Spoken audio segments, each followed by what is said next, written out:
this very special day to tell a story, a Semmes story of a family and a home that leaves an imprint in the history of Semmes.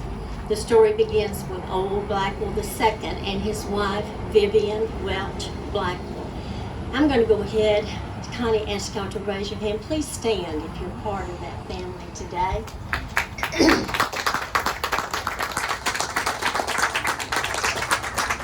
We have two blue-bloused ladies here. But the second one is Vivian. She's named after Miss Vivian Blackwell that built this house, she and her husband. Thank y'all for coming. Thank you, Jamie Tapia, for doing your job and getting these Blackwells here. Thank you. They founded Blackwell Nurseries, and that's Owen Blackwell II and his wife Vivian back in August of 1938. He had worked hard in various nurseries to gain experience. Now, when they first married and they first purchased a home, it was not this home. It was the 1.5-story historic home that's in back of this one, back on the old nursery property. It's called the Haroon property, and it was actually built in 1897. We would love to, of course, talk with Tiffany. I think Tiffany's in there now, and we want to get with her and also get that home marked because it's a very important structure in Semmes. Owen and Vivian had 7 children: Jackie, Carolyn, Mabel, Sylvia, Owen III, Anne, and Freddie. Later, their sons, Owen Blackwell III and Freddie Blackwell, and a grandson, Russell Blackwell, operated the nursery along with other faithful employees. In the beginning, Blackwell Nurseries produced a general line of plant material that was typical of Semmes, like camellias, magnolias, and liners. Most were sold as bare root or root ball burlap stock. The early to middle 50s saw a major change with the nurseries, mostly because of very hard freezes that hit this area. And then in 1962, they had the worst freeze, and that changed the nursery business altogether. Owen Blackwell II was actually quite an innovator. He traveled to some of the nurseries in the north, and he found different types of techniques that might work better for colder temperatures. And he introduced new ideas such as the use of concrete beds with boiler and hot water pipes, the use of pots instead of putting it in containers or beds, the use of heated northern style greenhouses, and the use of a large cooler that they could put magnolias in and azaleas that would extend their growing season. Blackwell Nurseries helped put Semmes on the map. It became known as the largest azalea producer in the nation by the late 1960s and helped earn the reputation of Semmes as the nursery capital of the world. 3 million azaleas were being propagated and produced by the nursery trade business and Blackwell Nurseries by the mid-1990s. After World War II, they did see other changes. A lot more nurseries were being founded, and then the economic downturn came later. So that saw an oversupply of ornamental plants, and Blackwell Nurseries phased out its operation in 2003 after being in business for 65 years. The Blackwell house that we honor today was built about 1951, again by Owen II and Vivian Blackwell. This 4,000 square foot landmark still proudly sits among 4 acres of peaceful, magnolia shaded grounds. When it was built in this area, it was truly a showcase, as it still is, right? Residents would drive by just to get a look at it, and it quickly became a symbol of the significance of agricultural and horticultural prosperity in Semmes. When it was built, most of the Blackwell children were either teenagers or married and gone, Jamie tells me. But Owen and Vivian lived in the house for a number of years. It was their son, Owen the Third, who, you know, as in the South, we all have different names. Now, I've talked to a number of people about Owen the Third. That's Vivian's dad. But he was called, let's see, Lee says they knew him as Owen. All right. Other people knew him as Roscoe. Other people knew him as Sonny, so I think he must have answered to most any name. And of course, Papa too, I believe. Sonny and Russie is here today too. Vivian, thank you for bringing her. I'm so glad to see y'all. They had 4 children that was raised in this home. Rob and Russell, Vivian, and Marie. And I spoke with Vivian last week to get a better sense of their lives here. She had such fond recollections of the family.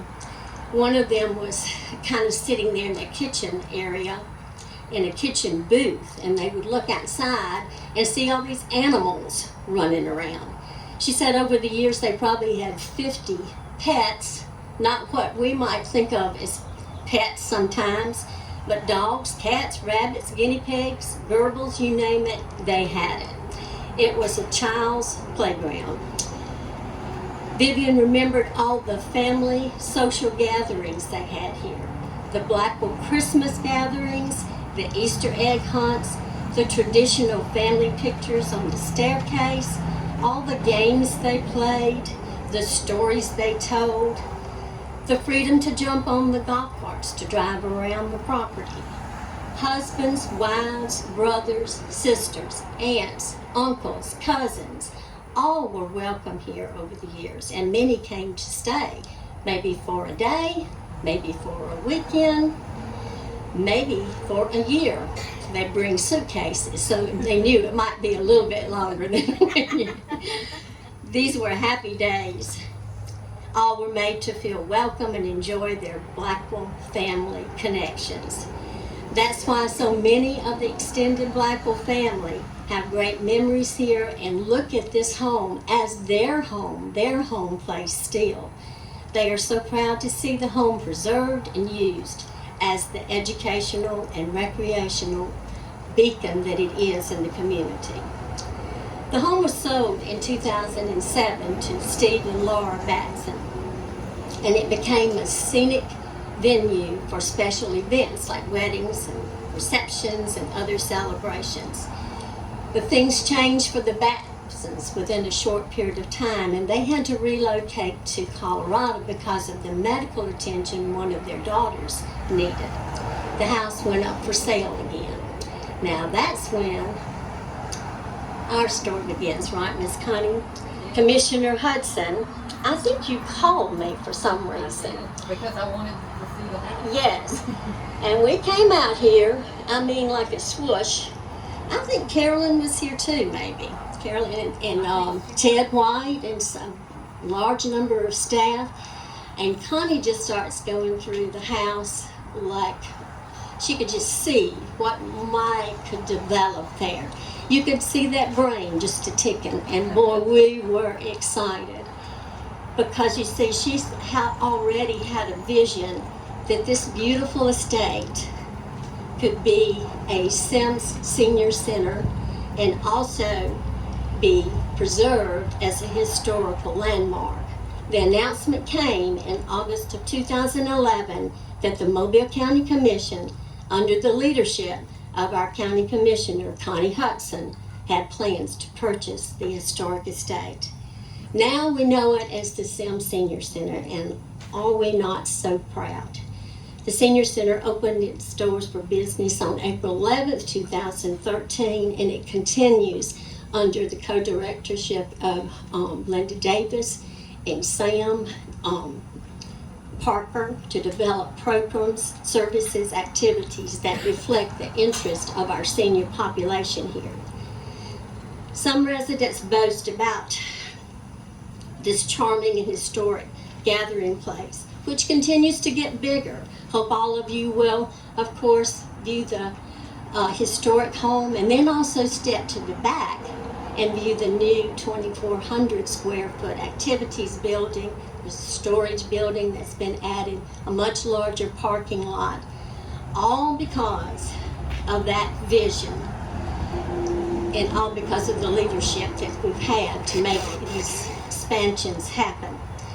We want to thank Ms. Commissioner Hudson. We also want to thank the City of Semmes, Mayor Van Hook, and the Council, who also support and supply annual operating expenses that are needed for the center to efficiently operate all these programs and activities and make a better life for our senior population.